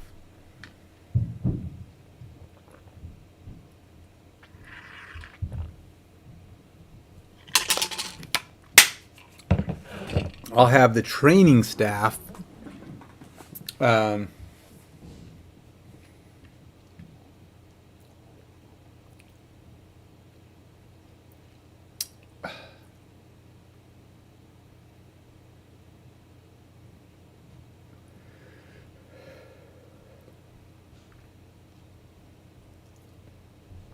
maybe the training staff will be who's in the game, and they're the ones that kind of determine whether or not your guy goes back in, whether or not they can prep you to play. So if you got really, really, really good training staff, they're going to know if you are seriously injured or whether or not they can patch you up and get you back in there, and without risk. But if you have a bad training staff, they may not know how injured you are and not be very good to get you back in there. And you go back in and you're out for even longer. Your player goes back in early and gets himself injured. You know, it's like maybe it would know the severity of the injury. They can define with precision what the injury definition is, and then there will be like a end of game. If they go back in, there will be like a risk of re-injury or extenuating or aggravating or not just aggravating. What is it? Amplifying, increasing. I know that's not quite. None of those words are the ones I'm looking for, but it's essentially just make it worse, right? It's like, here, let me just throw this Band-Aid on there. You're good to go. That leg's not, that leg will hold up. It's just a flesh wound.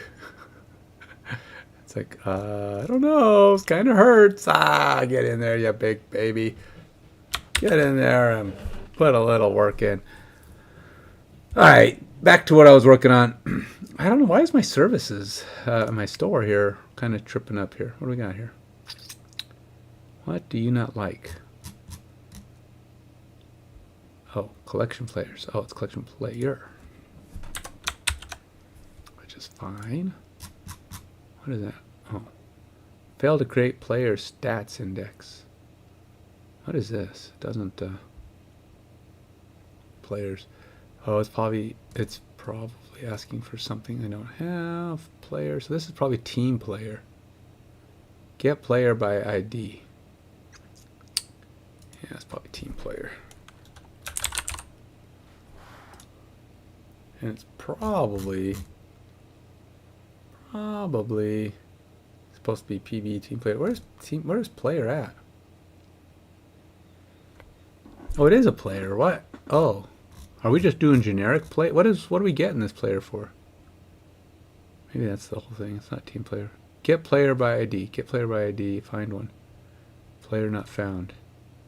Retrieves a player by ID. But why? Why do we're just getting them? Just it. We're just gonna go get this guy.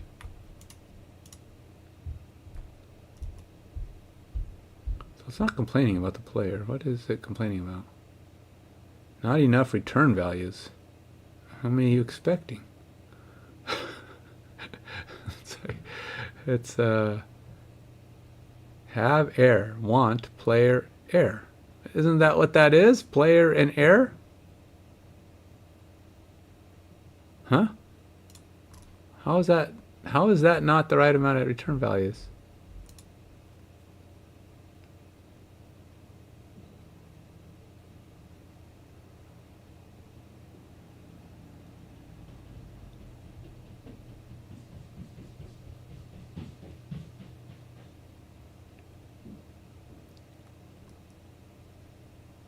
Really?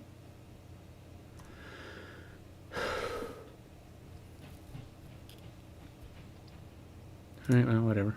I don't care. Failed to create player stats index. Huh, whatever. Fixed it. took care of the problem, so I'm good with it. Okay, that's how you get rid of player problems. Let's see, is this one going to be D? So get player by ID. We can't get a player doesn't exist on a team. They're just not on teams by normal. Get player by ID. We choose a player by ID, but why? This is a generic retrieval of a player. We don't have teams generic retrievals of players.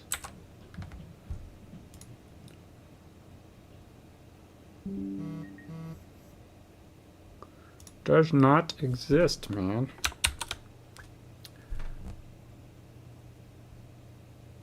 If I want to get them for a whole team, I'll get the player for the whole team, but... Alright, what else we got? Yeah, getting rid of that. Don't need it, at least for now. As we decide to start getting over there and getting other things. Alright, import player stat request. That's a thing, but... add player to collection response. This one's got all kinds of problems in it. It's having all kinds of things that don't even exist. Add player to collection response. Yep, got some serious incorrecties. Get user player collection. Collection dot include. Get user player collection. Include collection XP if available. Collection.collection XP. What is it looking for? Get player by IDs. Get player collection. Player collection. Is it player collection or collection players? I think it's get user collection players. Because they're collection players. It's the players in their collection. You have one collection and you have these players in it. You can only have one of each in there. Though you could have some of those collection players on your team. So, there's that. So,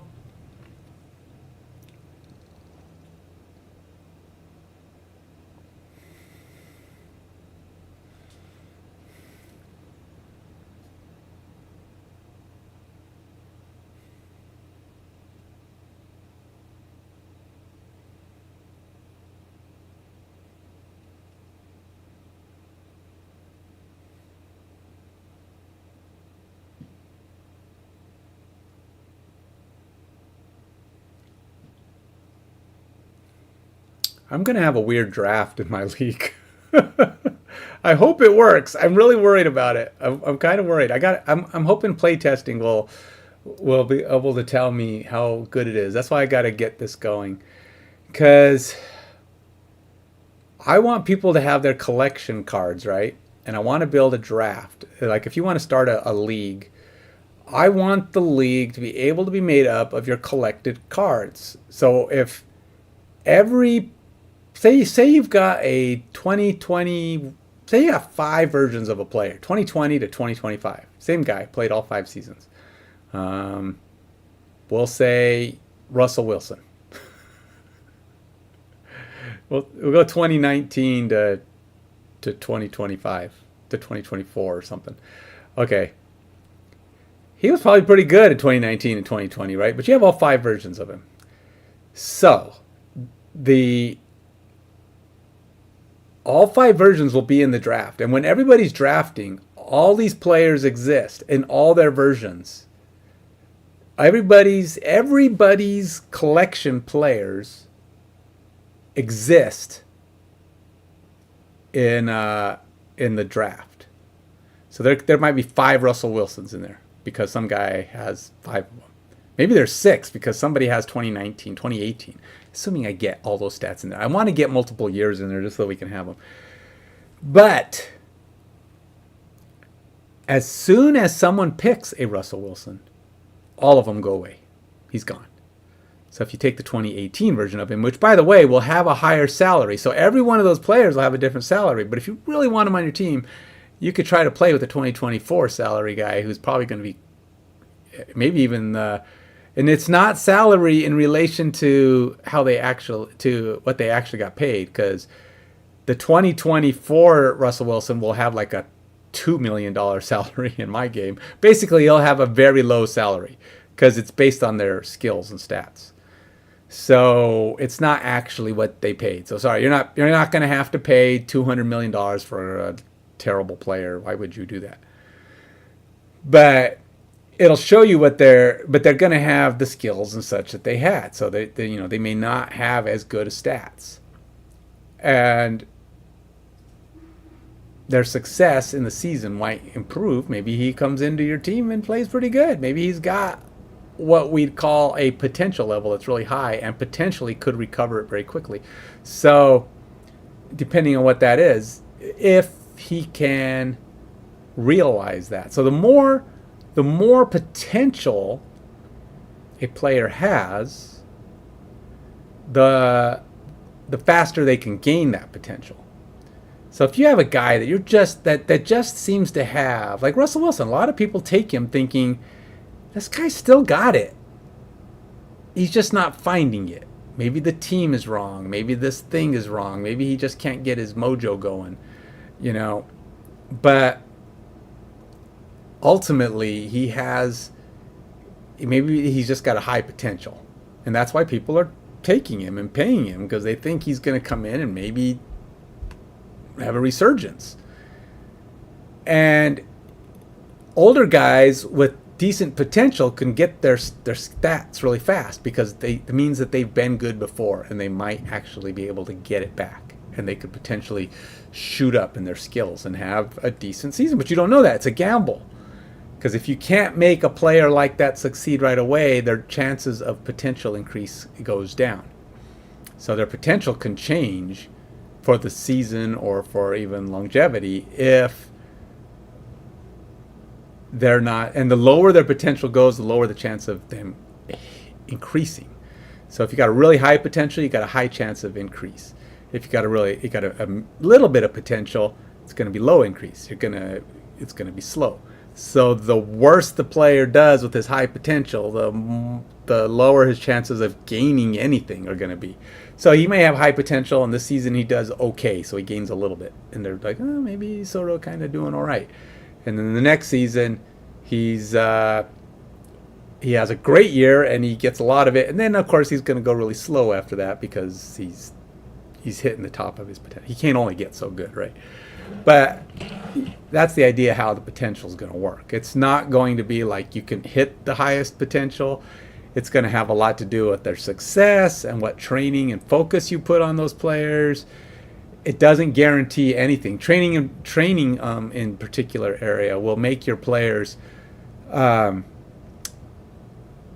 improve, but it's actual game time and success that's really going to drive how well they hit their potential. So that motivation, the cohesiveness on the team, all the little things have to fall into place to really start hitting your potential. And so a lot of it might be on you. You're going to have to build a team that caters to that player's success. And if you do, they may have a great year and they start raising up into their potential pretty good. So I'm going to have, it's not going to be fully defined or easily defined what it takes to make a guy hit his potential. And will you ever be able to hit all of it? I mean, he'll have potential in various skills, but if you're worried about him being a great quarterback, you may not work so well on that potential of being faster. But you do need to work on their speed so that they don't get slower. So there's always that. You may have this little, equalizer thing. And that's what happens with quarterbacks, right? They get better and better and better at their skills, but it gets harder and harder and harder to build up their fitness, because that's why a lot of great quarterbacks in the final years are like, they can hit on a dime, they don't make mistakes, they're playing really well. I'm talking about the best quarterbacks. They rarely make those kind of blunders, and they do great things, but they're not as fast as they used to. They're maybe not as like Peyton Manning wasn't quite as strong as he was in the last couple of years. They were always suspect of him, even when he was throwing okay. I think he threw fine, but I don't think he was hitting as deep. Maybe he just wasn't throwing as deep because there wasn't anybody to throw to. I don't know. But besides the point, you've got all these different things going on in each player's repertoire, and you have to be able to build up the things that will make them better. And hitting their potential is going to have a lot of factors in their success. So a successful team that is just on a roll is going to make a lot of guys better on the team. But the problem is, if you have a lot of your guys kind of reaching out and getting to their potential, they could actually, they could start demanding more. If their contract's ending, they could start expecting more money. It gets harder to hit their pay, so you have to trade them or drop them, or and all that plays into your collection levels too. So if your collection, you're trying to build up a certain player's collection level because you want to have a really good superstar on your team, you can build him up playing him on your team, but if he gets really good, he's going to get harder and harder to keep because you're going to have to pay him more and more and more if he gets to that point. You may just be able to keep him. Maybe just the guy plays for you for a lot of years. Maybe you get a good contract on him. Contract negotiations, all that stuff's going to be interesting to do for me. I mean, just trying to get it going. We're not there yet. Let's get the function going. Yeah, we don't need collection XP. I'm still trying to figure out collection players. Do I have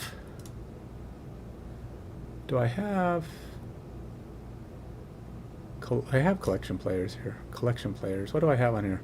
Player collection XP. Okay. Let's go here.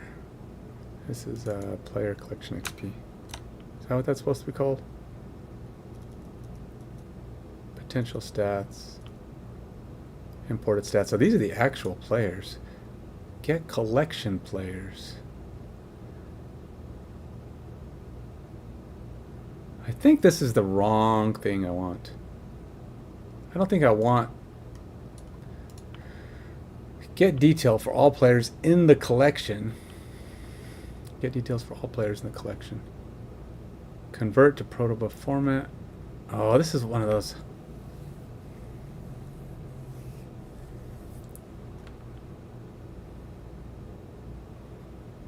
Yeah, this is, I need to have it be a collection player, I think. Get user collection player.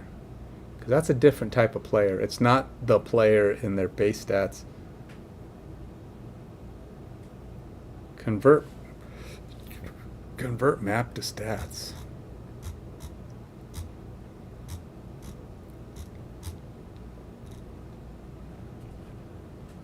Convert value to float 32 depending on its type.